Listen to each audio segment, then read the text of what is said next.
ಎಲ್ರಿಗೂ ನಮಸ್ಕಾರ. ನಾನು ವಕೀಲೆ ಸಂಧ್ಯಾ ಯು ಪ್ರಭು ಅಂತ ಬೆಂಗಳೂರಲ್ಲಿ ಪ್ರಾಕ್ಟೀಸ್ ಮಾಡ್ಕೊಂಡಿದ್ದೇನೆ.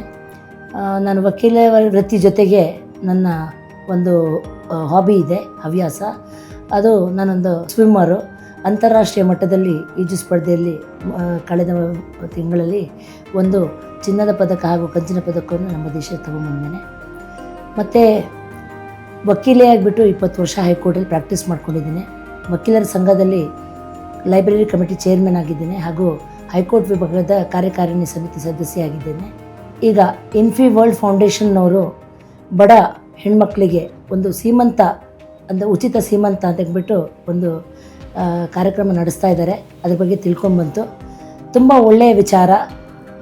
ಎಷ್ಟೋ ಹೆಣ್ಮಕ್ಳಿಗೆ ಗರ್ಭಾವಸ್ಥೆಯಲ್ಲಿ ಏನಾಗುತ್ತೆ ಅಂತ ಹೇಳಿದ್ರೆ ಒಂದು ಆಸೆ ಇರುತ್ತೆ, ಒಂದು ಸೀಮಂತ ಅಂತ ಹೇಳೋದು ಒಂದು ಕನಸಿರುತ್ತೆ. ಬಡತನದಿಂದ ಅವ್ರಿಗೊಂದು ಅದರಿಂದ ಒಂದು ಅವರು ಅದಕ್ಕೆ ವಂಚಿತರಾಗಿರ್ತಾರೆ. ಅಂಥದ್ದಕ್ಕೆ ಎಷ್ಟೋ ಒಂದು ಡೊನೇಟರ್ಸ್ಗಳೆಲ್ಲ ಡೊನೇಷನ್ ಕೊಡೋರೆಲ್ಲ ಸಿಕ್ಕಿದ್ದಾರೆ ಅವ್ರಿಗೆ. ಅವ್ರ ಥ್ರೂ ಹಾಗೂ ಅವರ ಒಂದು ಒಳ್ಳೆ ಮನೋ ಇಚ್ಛೆಯಿಂದ ಅವರೊಂದು ಹೆಣ್ಮಕ್ಳಿಗೆ, ಬಡ ಹೆಣ್ಮಕ್ಳಿಗೆ ಸೀಮಂತ, ಒಂದು ಸಾಮೂಹಿಕ ಸೀಮಂತ ಅಂತ ನಡೆಸ್ತಾ ಇದ್ದಾರೆ. ಸೊ ಅದೊಂದು ಒಳ್ಳೆಯ ಕಾರ್ಯಕ್ರಮ. ಅಂಥದ್ದಕ್ಕೆ ಯಾರಾದರೂ ಇಚ್ಛಿಸಿದರೆ ಅವ್ರಿಗೆ ಡೊನೇಷನ್ ಕೊಡ್ಬೋದು. ಮತ್ತು ಹೆಣ್ಮಕ್ಳಿಗೂ ಅಷ್ಟೇ, ಒಂದು ಸೀಮಂತ ಅಂತ ಹೇಳೋ ಘಟ್ಟ ಒಂದು ಸತಿ ಬಂದ ನಂತರ ಮತ್ತೆ ಇನ್ನೊಂದು ಸತಿ ಬರೋದಿಲ್ಲ.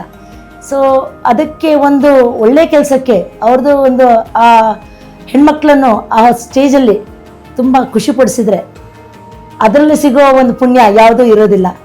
ಸೊ ನಾನು ನೆನೆಸ್ಕೊಳ್ಳೋದೇನಂತ ಹೇಳಿದ್ರೆ ತುಂಬ ಒಳ್ಳೆಯ ಕಾರ್ಯಕ್ರಮವನ್ನು ಅವ್ರು ಹಮ್ಮಿಕೊಂಡಿದ್ದಾರೆ. ಅವ್ರಿಗೆ ಒಳ್ಳೆಯದಾಗಲಿ ಅಂತ ಬಯಸ್ತೇನೆ. ಧನ್ಯವಾದಗಳು.